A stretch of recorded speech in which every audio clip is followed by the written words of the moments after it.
ઔદ્યોગિક નગરી વાપીમાં આવેલા ઉદ્યોગોમાંથી નીકળતા કેમિકલ વેસ્ટના નિકાલ માટે કોમન ઇફ્લુઅન્ટ પ્લાન્ટ બનાવવામાં આવ્યો છે। કંપનીમાંથી નીકળતા કેમિકલ વેસ્ટને સીઈપીટી પ્લાન્ટમાં શુદ્ધિકરણ માટે મોકલવામાં આવે છે, પણ કેટલીક કંપની થોડાક રૂપિયા બચાવવા હાનિકારક કેમિકલ આજુબાજુના એકાંત વિસ્તારોમાં ઠાલવી દે છે।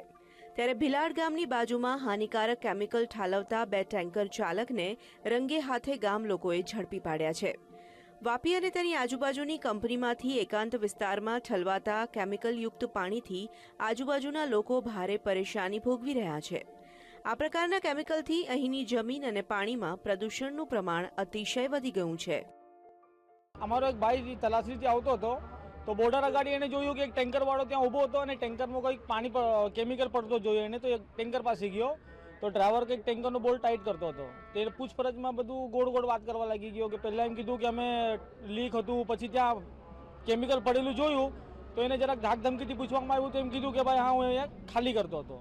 આ રીતના અમે 2 ટેન્કરો આજે પકડ્યા। વાપીની આજુબાજુમાં કેટલીક કંપનીવાળા પોતાના સ્વાર્થ ખાતર અહીંયા આવીને કેમિકલવાળું ગંદુ પાણી અહીંયા મૂકી જાય છે અને અમારી ખેતીની જમીનનું પાણી એકદમ ખરાબ થઈ જાય છે ને પીવાનું પાણી પણ પીવાના લાયક નહીં મળે, એકદમ પીળું પીળું કલરનું થઈ ગયેલું છે। અગાઉ પણ અમે લોકોએ આજ અવારનવાર ચેકિંગ કરીને અગાઉ પણ અમે એક ટેન્કર પકડેલો, પોલીસને સુપ્રત કરેલો, તે મઝદા કંપનીનું ફેક્ટરી મઝદા કેમિકલનું હતું।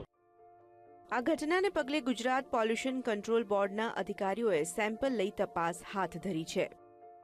આ ટેન્કર જોતા કાયમી ધંધો કરતો એવું લાગે છે, પણ એના જે સેમ્પલ ઇફ્લોનના અંદર ટેન્કરમાં પડ્યું તે સેમ્પલ એકત્ર કર્યું છે અને એનાલિસિસ કરતાં જે બી હશે એ માલુમ પડશે।